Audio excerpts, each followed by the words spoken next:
Hi friends, today we're taking a look at round 2 for the new prototypes from REPHR, their synthetic brushes. If you would like to see the original video showcasing the first prototypes, the ones I have here, I'll make sure to link that video up above and down below in the description box. I was told the new synthetic brushes would release in June. Don't know beginning, middle, or end of June, but I still wanted to film this video so it will be on your radar to present the demos and the comparisons from the first prototypes. In short, light years better. To cover a few of the critiques I had with these, although they are beautiful, aesthetics check mark, I thought the foundation brush was rather dense and quite pokey. And these synthetic fibers apparently are the best of the best. They are manufactured in China, and these brushes are also manufactured in China because the bristle technology, again, is from China. So REPHR brushes, the natural hair ones, are usually made in Japan. And the concealer brush, I thought just was not concealing. It was too dense, little movement, and could not maneuver well under the eyes, as it would just drag my skin when I try to apply concealer in this fashion. But if I pounced it on like this, the brush was just far too dense to take on that role, that technique. But the new brushes definitely reflects a lot of the feedback that you sent in when requesting the first prototypes, and one of that being, as you can see clearly, that the bristles are black and not that beige off-white, to make a distinction within the REPHR brush brand between the synthetic brushes and the natural hair brushes. I thought that was a great move, and the fact that they kept the matte black ferrule and handle for both the foundation brush and also the concealer brush. And I'm not sure you can tell, but there is a beautiful gradient here. The bristles are not just dyed black, they have this gray to black charcoal gradient to the synthetic fibers, and I thought that was a lovely touch because I don't see that often. Usually synthetic fibers dyed black is just black, but I think this adds an element of luxe and more of a high-end lens to the brush. Not only do you see this gradient in the foundation brush, but you also see it here in the concealer brush, which I was delighted to see. What an incredible level up, if you will, from prototype 1 to prototype 2. I'll make sure to show close-ups of prototype 2. The black foundation brush here, incredibly soft and does not feel as prickly because you can see there's more of a pronounced slant on the brush, which I actually suggested to the team to offset that prickly feeling if they wanted to maintain some sort of density, because I know we usually associate density with a good blend, especially with, you see a lot of the Sigma brushes and a lot of synthetic made foundation brushes are quite dense and heavily packed for that higher coverage finish. So they definitely maintain a lot of the density. But now with the slant, I think as the brush comes in contact with the skin, it lessens the feeling of prickliness. Now, it is not completely eliminated. I just wanted to make that clear because I know many of you are especially sensitive to the prickliness that can occur, whether it be in a synthetic brush or a natural hair brush, and you can still detect a little bit, but it is far better than prototype 2, because you see, and I'll show you the B-roll here, prototype 1 didn't have the same level of spread when in contact with the skin. It didn't have that fluidity, and it was hard to whip it around in a circular fashion because, again, the bristles didn't move fluidly like they do with prototype number 2. But I found, because of the slant design, I pounced my foundation on, and that's what I did here with the Suqqu Foundation.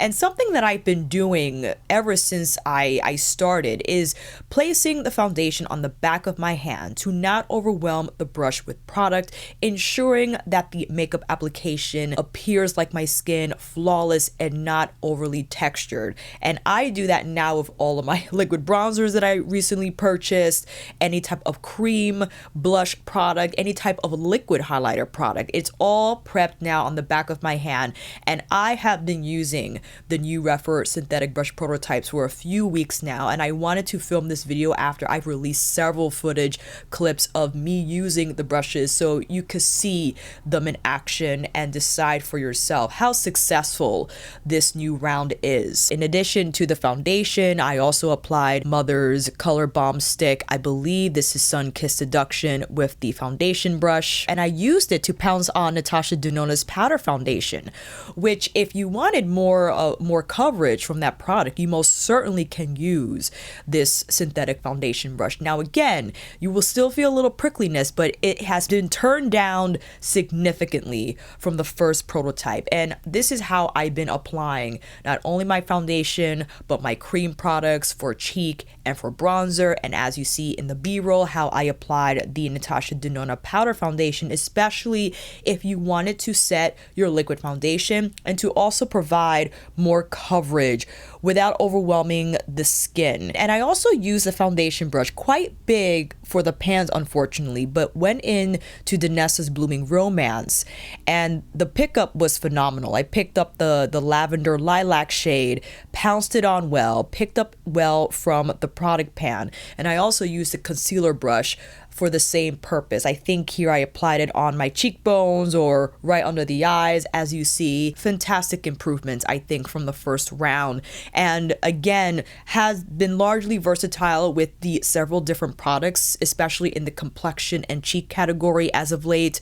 I've been using this brush for my foundation, for the Dior Star Filter, for now the Makeup by Mario Soft Sculpt Liquid Bronzer, and the Say Dew Bronze. This has been my go-to brush. Now, my go-to brush from the synthetic category has always been the Mizuho CMP 510. This does not have an ounce of prickliness to it at all. And I want to be clear, if you want the softest, what I feel, one of the softest synthetic brushes on the market, I would go with the Mizuho.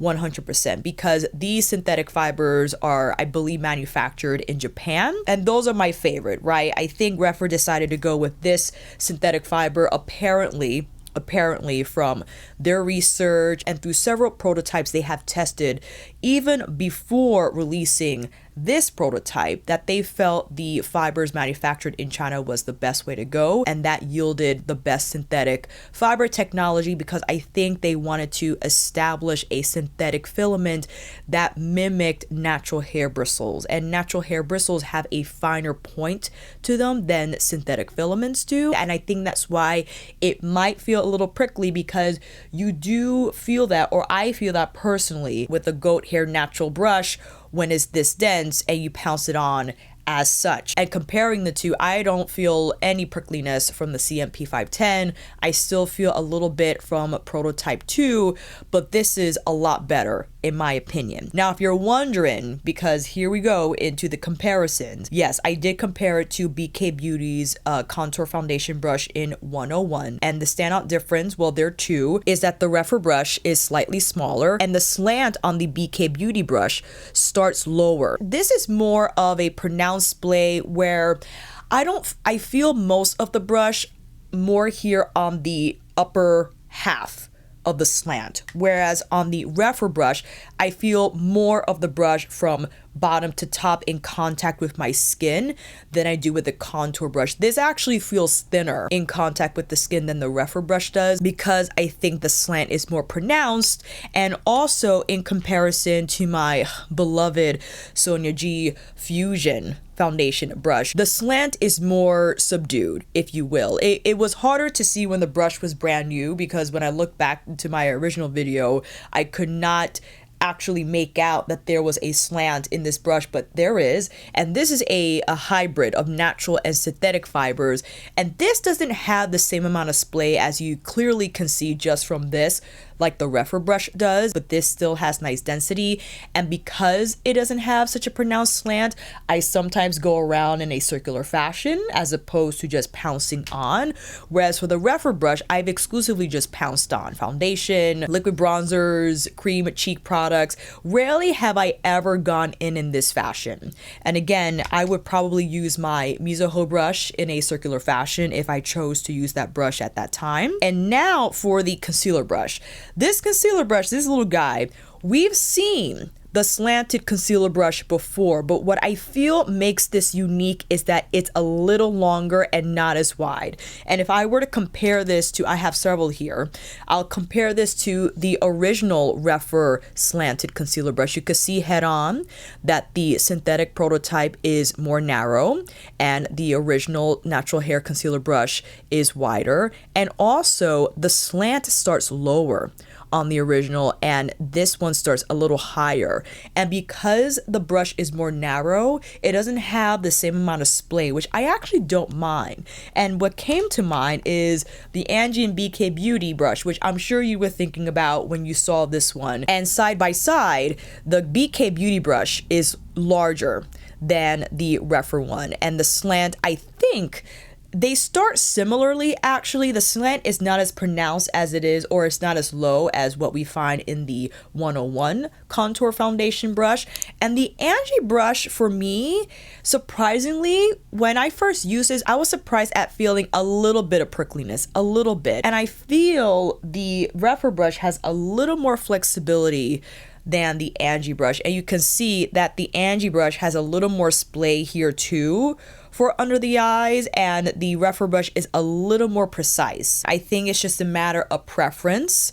If you like the all black versus the cobalt blue, silver, and the tri-colored bristle gradient here from the BK Beauty line, they are similar, but if you wanted something even smaller than the Angie Hot and Flashy A506, sorry, I didn't have that at the beginning, then the REPHR one is going to be smaller, right? It's going to be smaller, more precise, but you can see they are similar in terms of the degree of slant. And the last comparison I wanted to present is Sonia's Jumbo Concealer. The Jumbo Concealer doesn't have the same pronounced slant, but there is a little bit. It starts higher, way higher, and it's not going to have the same amount of splay when in contact with the skin like REPHR. And there's a lot more density here from Jumbo Concealer. It's going to take care, I think, of heavier coverage concealer products, or maybe just plop on like a velvet pomade through the eyes or across the face if you wanted. The new REPHR synthetic concealer prototype brush, I mean, compared to this guy, just there's no comparison. This is much better. This is much better. I could pounce on without it feeling as prickly as this. This, I just felt I was stabbing my under eyes. It didn't even feel like a brush. This actually feels like a brush because there's more flexibility here. There's a little more bend, and it's not as big and it's not as dense, right? I think the density ratio is just right for the new prototype. It's not going to layer on a bunch of product, but it's not going to take away as much either. And it's going to feel a lot softer on the skin than this guy. I think all in all, from the comparisons that we've seen, from the B-roll that you've seen, that my apologies if I just kind of ran it while I was rambling, because again, I didn't prepare the footage in time, but I just wanted to plop those clips in just so you could see the brushes in action some more. I think the feedback led REPHR into the right direction. I'm happy that they took on our suggestion to integrate that slant. I think when it comes to that type of a design, that you automatically soften the point of contact between brush and skin, especially if you wanted to use this bristle type with a finer tip. And aesthetically, I mean, you can't go wrong with the all black, and again, with this charcoal gradient with the bristles. I think it's phenomenal. Now, it would be nice to get like an in-between brush. This, don't mind me as I make more suggestions. I adore this Prada brush. It is a synthetic brush and it's round and domed, and I think this is phenomenal not only for under eyes, but to slap on like a cream eye product all over the lid. And if you wanted to get into more precise contour work, but then this in the all black, the charcoal bristles, I think would be beautiful. And who knows, maybe we'll see powder brushes and cheek brushes with this synthetic filament technology. I think the finer tip will be better translated, will be better felt as a softer brush within a powder brush context versus synthetic foundation concealer, because to me, again, because of the finer tip, when you pounce the brush on like this, you inevitably will feel a little bit of prickliness, because I think that's what you would feel naturally if you pounce on a dense Tuckahoe brush like this. Feel that with my Bobo and Yoshiki collab brush, and this is super dense, but this is a higher grade Tuckahoe goat hair. However, I think those who are super sensitive to prickliness will still feel a little bit of prickliness from this type of a brush. This is why I rather use it in this way anyway, in a circular fashion. But again, I've been using this brush for several weeks, and I'm happy that I waited until I filmed this update video, because I just wanted to get in the experience of these new prototypes and present as many examples to you as possible so you can make your own informed decision. This is not to make you buy anything. I just love to educate when it comes to brushes. I'm just a little bit of a nerd. Forgive me. Especially since we started with the first prototypes, I wanted to film a follow-up to see where our feedback has led to, and I think they did a great job in integrating a lot of our feedback and following the community recommendations and suggestions. I'm excited to see what else they have in store with their synthetic line, but we're doing well so far. So let me know, fam, what you think down below. If you have the first prototypes, what you think about the first prototypes, and what you think now after seeing this video with the demos. Did you think REPHR did a good job with the improvements? Do we need to make more improvements? I would love to know your suggestions down below, and when I get word of the release date, I'll make sure to post that information on the community board, and we'll also make sure to post this video link. So if you have no idea and are just knowing about this from watching or seeing the community post on my YouTube channel, that you can head over to this video and check out the demos and the context of where all this is coming from. Hopefully we'll all connect in the end. And again, a huge thank you to REPHR for sending me these prototypes in advance. I truly appreciate it, as it gave me enough time to get acquainted with the brushes so I could deliver, I think, substantial feedback at this point after using them for several weeks with different types of products, and just giving me the time to try it out and not feel rushed and saying, do you like this brush? It's like, I don't know, I gotta try it. I'll see you down in those comments, fam, and until then, that is a wrap. Thank you all so much for watching. I hope this video helped, and if you like this video, please give it a thumbs up or maybe consider subscribing to my channel. And until then, I will see you on here again with another review tutorial, brush extravaganza, or maybe a Pat McGrath Divine Rose 2 tutorial, because that's what I have on the eyes today. And man, is it a favorite. Take care, and I will see you again soon.